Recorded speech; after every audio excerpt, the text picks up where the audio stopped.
folks, Papa Boris here, reviewing the 13th game, the second to last game of the first Champions Cup, a leaders tournament on Board Game Arena. We're up against my fellow Motherlandian, ValsiN, or ValsiN.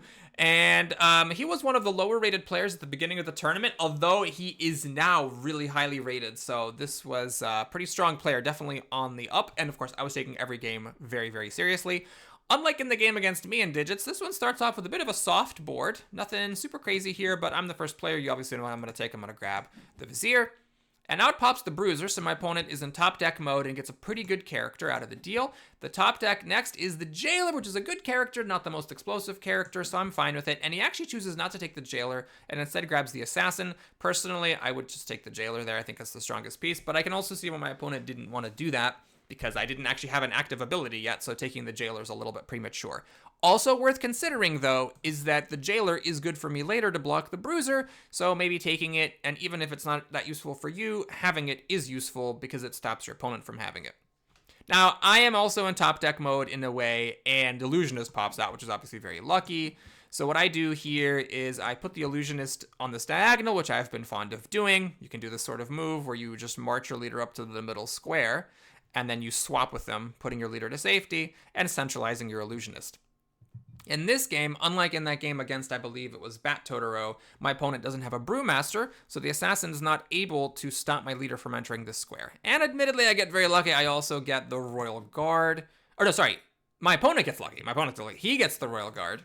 So he's getting some good drafts. He chose the Assassin over the Jailer, so this wasn't like an unlucky draft. And I get a bit of an unlucky one here. Now the Jailer and the Protector and the Archer here, none of which are all that impressive. But basically it means that I have my, choice of what counter to the Bruiser I take. And I decide to grab the Protector here, which I think I end up being very happy with. The thing is that the Protector's just a little bit more flexible.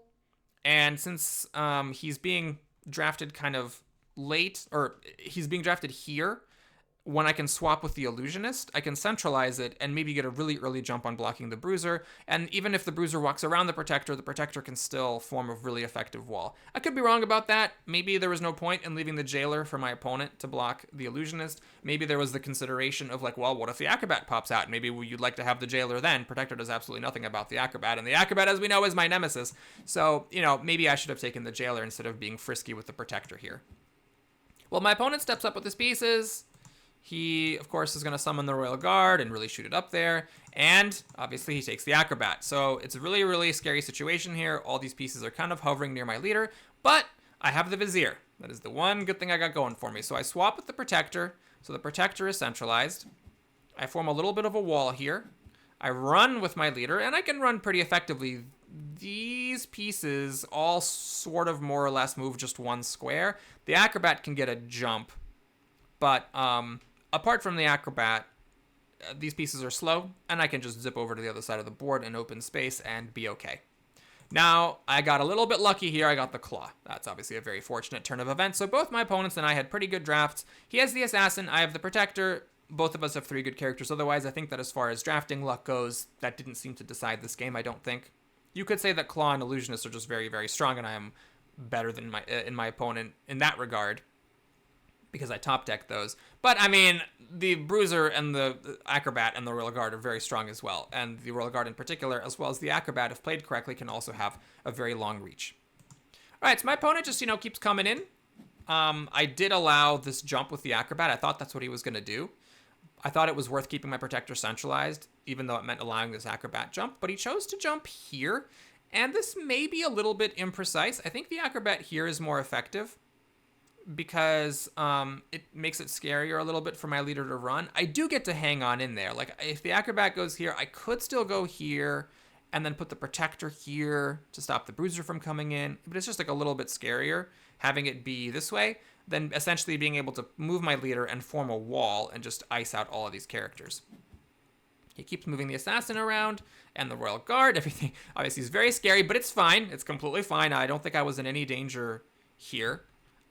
He already had moved his leader, so there was no way for the Royal Guard to come in for checkmate. Here, we're just going to zip over, step up with the Protector. I actually had to think about this. I stepped down with the Protector eventually. I thought it was a little bit too frisky to put him up. And then the Claw gets to just shoot up and then the illusionist steps over. Now, the interesting move here, I suppose, is why here and not here? This would form a complete wall. I thought that if I went here, it would just be too difficult to win. The illusionist is not effective when in front of an enemy piece. As a wall, the illusionist is very ineffective. So is the claw. But the claw, I guess I don't care about his ability at the moment too much. What I love is just the fact that he's able to get into position very quickly. That's the main value. But the illusionist is already in position. And I thought, you know what? Let's just effing go for it. You know, if the acrobat and the bruiser were switched, this doesn't work. Because then the bruiser steps in, and then the acrobat jumps over and wins. But because it's the acrobat in this spot, yeah, the acrobat can get in here, but the acrobat could get in there anyway. And if the acrobat walks in here, well, he's just plugging the hole for the other characters, and then an extra move is needed for the acrobat to get out. I decided that it was worth it to have the illusionist go here so I could come over and kind of threaten the leader a little bit. Whether that's correct or not remains to be seen. But ValsiN decides to jump over with the acrobat, bring a different piece now to try to go into the gap, keeps going around with the assassin, and then summons the royal guard back for defense. So he's taking this lethal piece and trying to bring it closer to my leader. He then thinks about where to put his leader. He hems and haws a bit and decides to put it over here. Maybe over here it would have been better.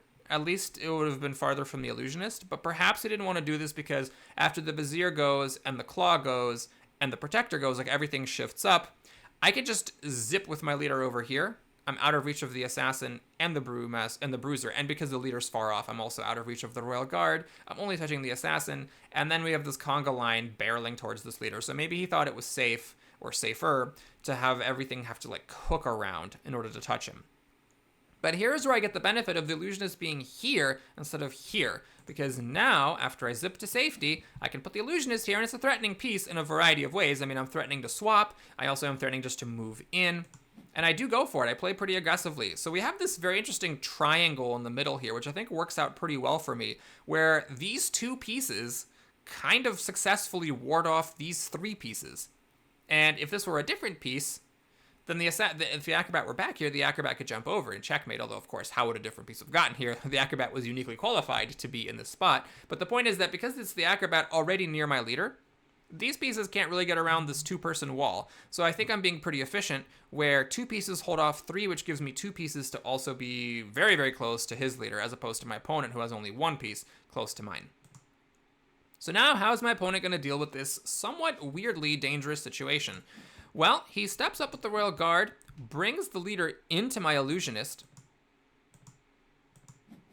thinks about it, changes his mind, brings it over there, thinks about it again, changes his mind again, goes back to the first move, changes his mind again, moves to a different spot, and then he realizes he's got to be defensive, and he pulls back with the bruiser, and the assassin makes no forward progress either. So I think at this point I was feeling really, really good about my situation. Maybe my opponent's doing this thing where like the royal guard is kind of inching over while the assassin and the bruiser play defense, but it's pretty easy for me to deal with this situation. I just move in with my illusionist and the vizier. I can move in with the protector. The claw just stays put, and the royal guard is one space out of reach of checkmate, and my leader can always zip away from the royal guard if needed. These pieces are so close to the leader that my opponent can't spare the assassin or the bruiser anymore in order to continue pushing a threat.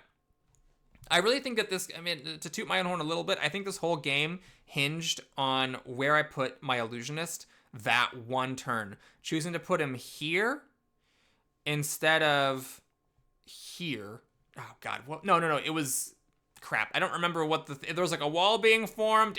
Okay. Choosing to advance him instead of forming a pure wall. Yeah, I think it was here instead of here.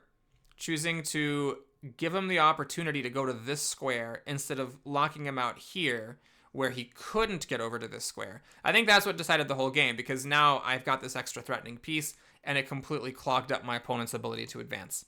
So he did his best. He summoned the royal guard for defense. He put the bruiser in for defense. He moved the leader away. He stepped back with the acrobat, or not. Stepped back with the assassin, or not. And stepped with the assassin again, and jumped back with the acrobat. But now, of course, that's basically like giving up, because now without even the acrobat near my leader, there's just no chance for him to make it. And okay, a little bit of a puzzle here. How exactly do you proceed? I mean, technically, the vizier is here, but every other piece is behind this 4-character wall, so what do you do? I guess actually this is a pretty good puzzle. It's not like a flashy, tactical, mind-melting trickery type of puzzle, but this is just an important thing to know, an important pattern to recognize in order to actually win in a situation like this, instead of having a, you know, drawish bullshit that lasts for like 20 turns.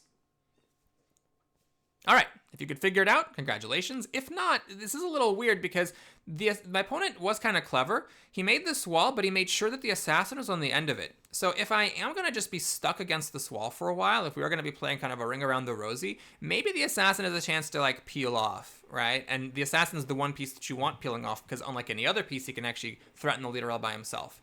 But there is not going to be any long-term ring around the rosy nonsense. The solution you have to find here is to put the illusionist there and put the protector here.